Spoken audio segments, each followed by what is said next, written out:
Noticia importante a esta hora está en el mundo. Ni Rusia ni Ucrania son estados parte de la Corte Penal Internacional, ya se los contábamos, pero Kiev presentó dos solicitudes, una en el año 2013 y otra en febrero de 2014, con las que aceptó la jurisdicción de ese tribunal.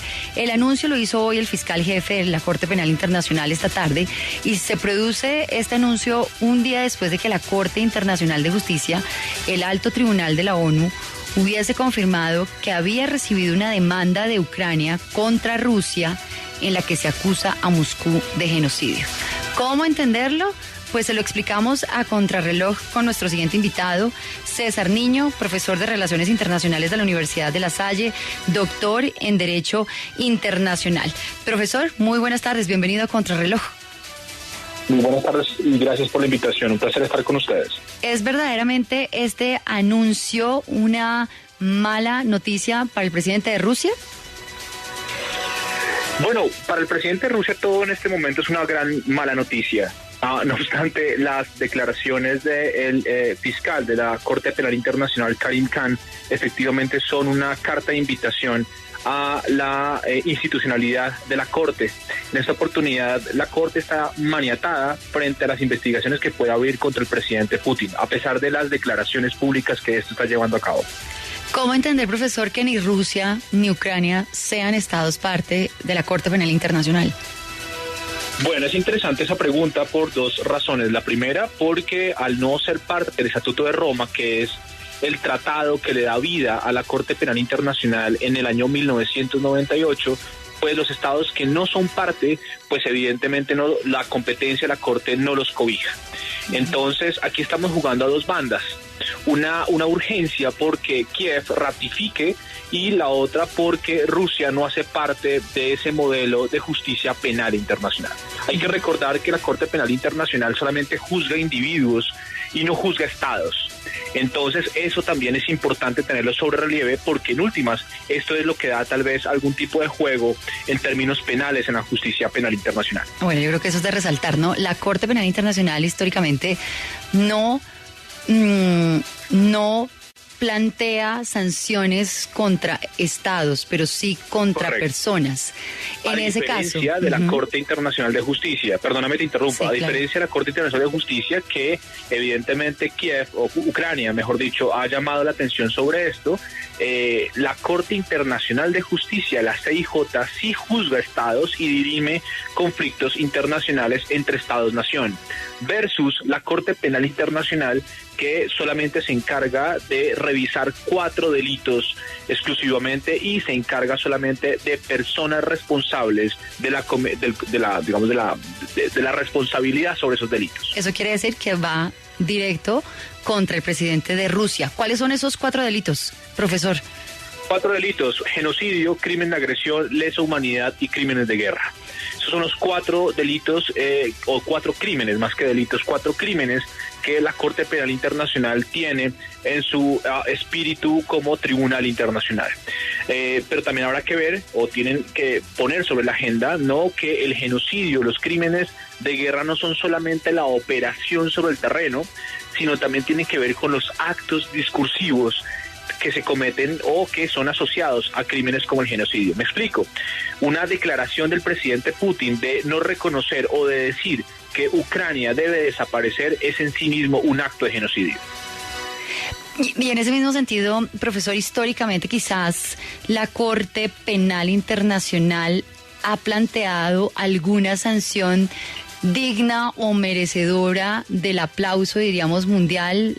Aplauso, entendámoslo, no de manera tan literal, pero sí que haya sido históricamente digno esa sanción. Pues bueno, sí, es decir, yo creo que esto redunda más en un asunto más simbólico que inclusive penal. Y tiene que ver, por ejemplo, con los grandes responsables de los crímenes de guerra y de lesa humanidad. Recordemos lo que pasó con la antigua Yugoslavia en los años 90, recordemos incluso la idea de involucrar estos criminales de guerra como Milosevic, por ejemplo, frente a los genocidios en los antiguos países de Yugoslavia. Sí hay una sanción simbólica y sí hay algún tipo de investigaciones, pero recordemos que muy pocos de estos responsables se han llevado a los tribunales. Esto simplemente es, insisto, en una nueva simbología tal vez discursiva de la institucionalidad liberal de organizaciones internacionales para sancionar de alguna u otra manera el comportamiento del presidente Putin, pero que esto llegue a surtir un efecto penal de un arresto que todos esperamos, supuestamente en la visión colectiva, un arresto del presidente Putin, creo que esto no va a suceder, por lo menos ni en el mediano ni en el corto plazo. Profesor, es interesante ver que, señor... Pero más allá de esa sanción simbólica, ¿usted cree que al presidente Putin le importa algo? Porque sabemos que en China se violan los derechos, sabemos que en Qatar violan los derechos y en unos meses vamos a hacer un mundial allá. A la larga, ¿para él es algo trascendente?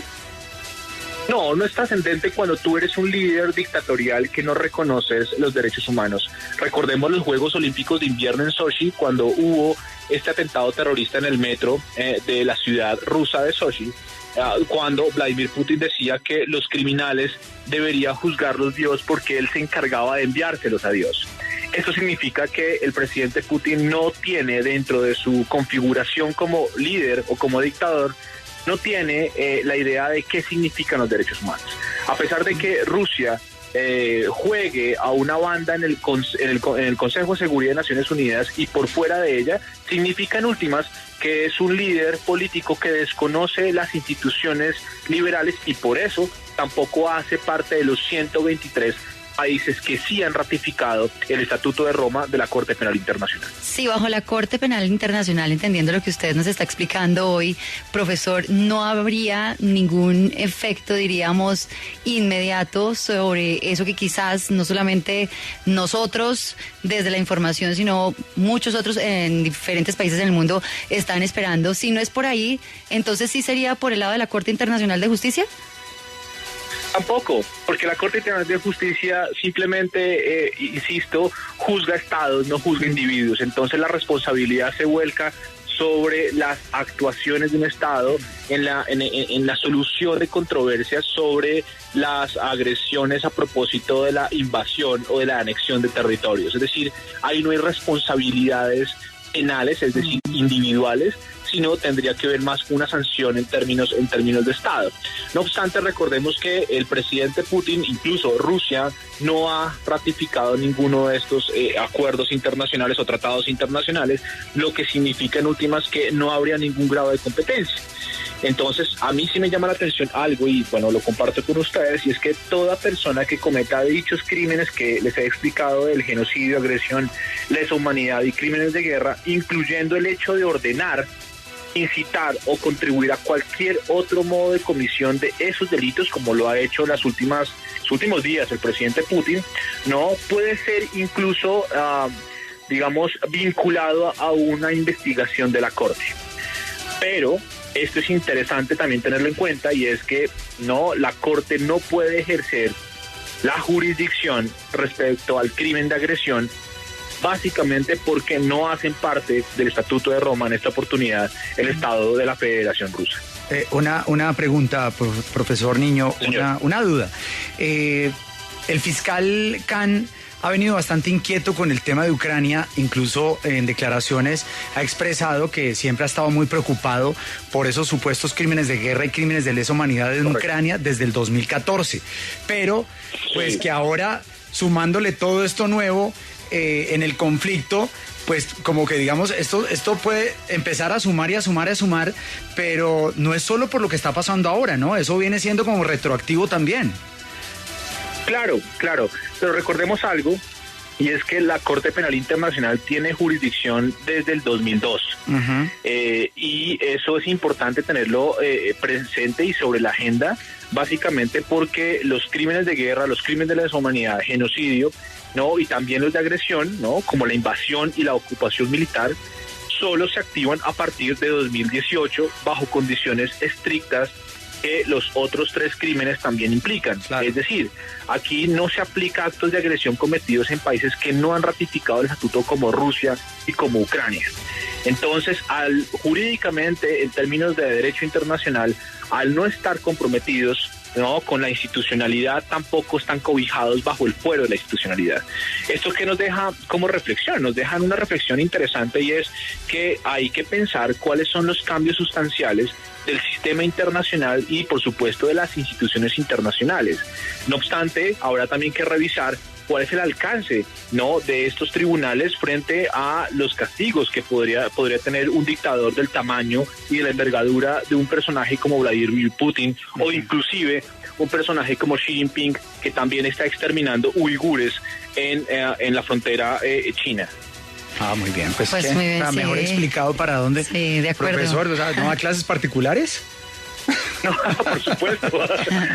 Claro que sí, no, por supuesto. Para quienes apenas entran a la sintonía de Contrarreloj, estábamos justamente analizando de la mano del profesor César Niño ese anuncio que hizo hoy el fiscal de la Corte Penal Internacional, quien dijo que había decidido abrir una investigación por la presunta comisión de crímenes de guerra y de lesa humanidad en territorio de Ucrania.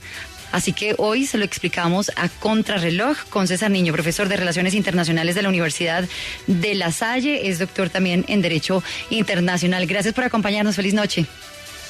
A ustedes, muchísimas gracias por la invitación, un placer.